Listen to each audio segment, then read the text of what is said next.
Good afternoon. I'll talk about the importance of electric intelligence ELINT in the estimation and parameterization of electromagnetic pulses detected by electronic warfare support measures, EWSM. These are the authors of this work. My name is Edgar Brás Alves, and I'll present it to you. This is the summary I'll follow. For a brief contextualization, for you to understand the importance of a modern ELINT system and a modern EWSM system, I bring to you this news that happened on November 2020, on which a anti-ship ballistic missile ASBM, Chinese anti-ship ballistic missile, hit successfully a vessel moving close to the Chinese waters.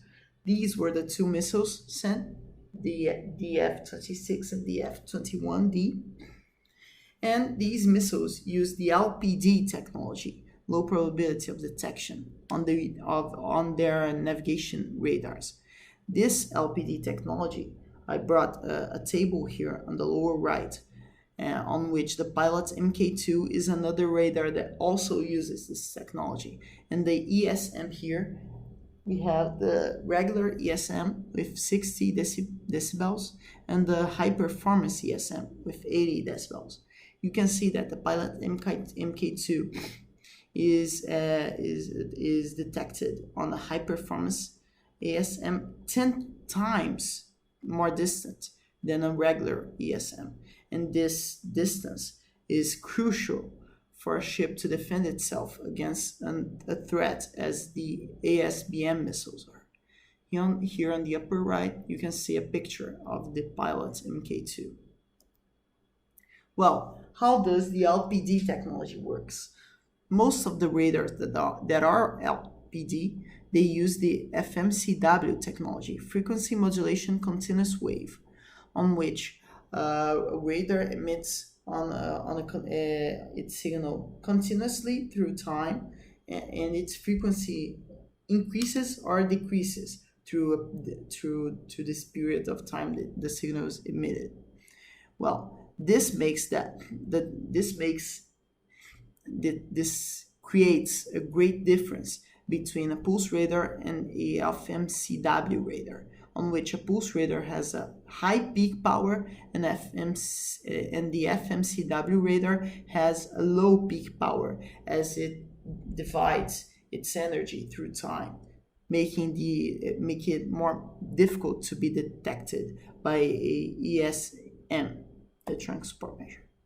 Another technology of the radars that make them more difficult to be detected by the ESM is the PCT, pulse compression technique.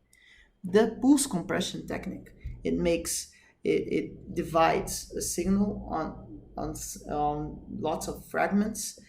Each fragment is passed on a different moment of time, and through a period of time, all these fragments are integrated and form an echo, the signal itself.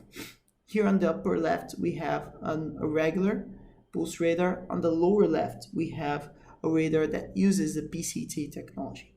You see that not only the fragments of its signal are lower than the detection level of ESM, as each fragment are also lower than the environment noise the ESM will receive, creating another difficultness for the ESM to not only detect but estimate that signal. Well, to simulate PCT signals, we used two codes and one modulation. We used the Barker codes with its specific lengths and code sequences, the Frank codes where each signal is passed through this formula to be coded on the Frank code, and the LFM, linear frequency modulation, on which each signal is modulated or increasing or decreasing on frequency through a period of time. Also in the program, we used additive white noise to make the signals created more similar to a realistic environment when detected by our ESM, virtual ESM. The tools used on this program were two. One of them is the autocorrelation.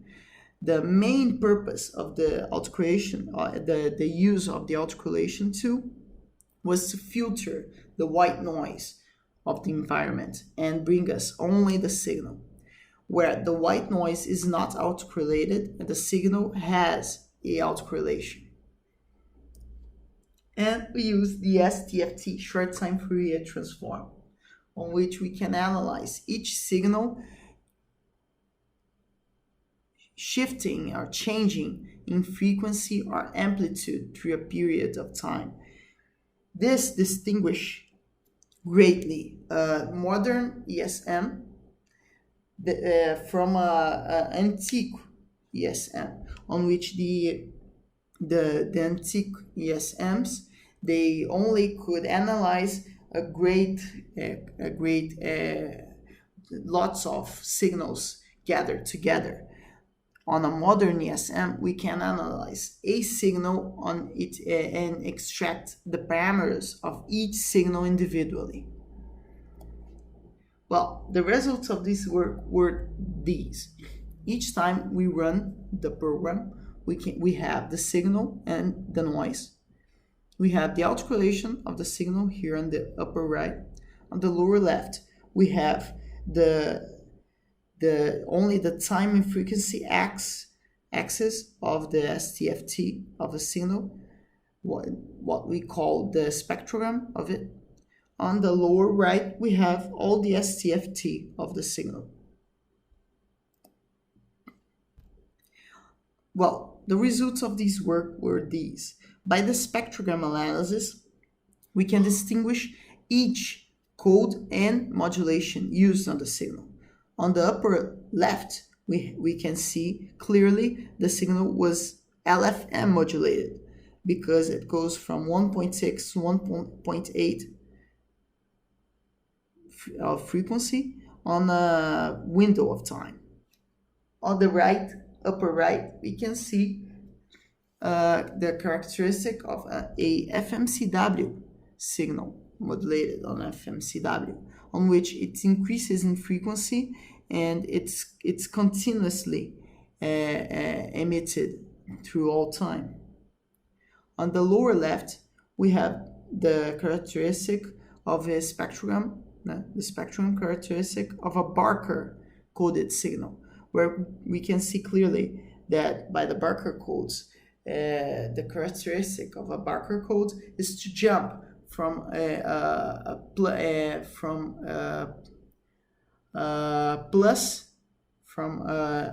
increase of signal and a decrease of signal, a great increase and a great decrease, and it jumps from these 2 points. And by these jumps, we can see it leaves an area that's not touched by the signal between the upper part and the lower part of it, characteristic of the Barker signals. And we have also here on the lower right the characteristics of Frank coded signals, on which the signal it gathers itself mostly on the center frequency 1.7 here. It increases linearly, and as it increases, it jumps parts of the signal. Parts of the signal jumps to a secondary line parallel to the first one, on which it starts to gather itself until all the signal is gathered on this secondary line, and the first line, well, it disappears. This is a characteristic of the Frank signal. Well, other results of this work we can have by the autocorrelation function. We had two results by it. The first of all is that we can distinguish the length of the Barker code used on the signal by summarizing the main lobe and the secondary lobes of the autocorrelation function. Here on the left, we can see that this signal is Barker 7 because we have 6 side lobes and 1 main lobe, 7.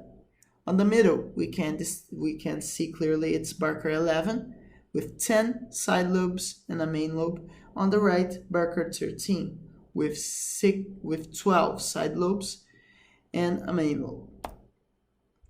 The other result of the analyzing of the autocorrelation function is that we can distinguish the code and modulation used on the signal.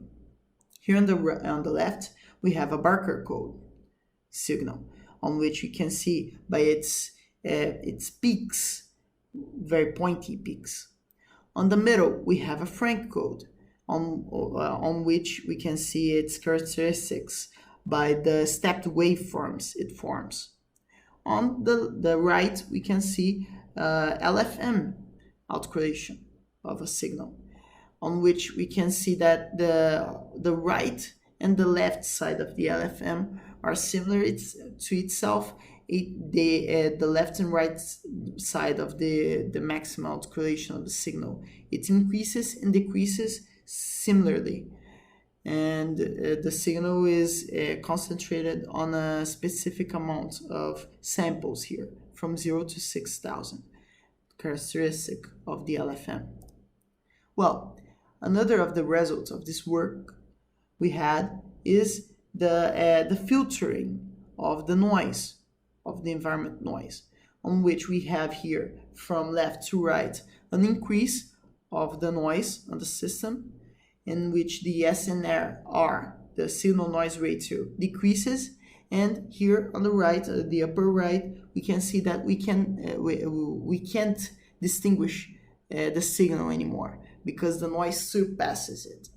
But on the lower here, from left to right, on the lower part of the screen, we can see that the result of the autocorrelation of this window we're analyzing is also always the same from left to right, independently of the noise, the signal, the noise increased on the environment, in which we can not only detect the signal but estimate its parameters, where we can see by this example that the signal is a Frank-coded signal, and we can have its length also.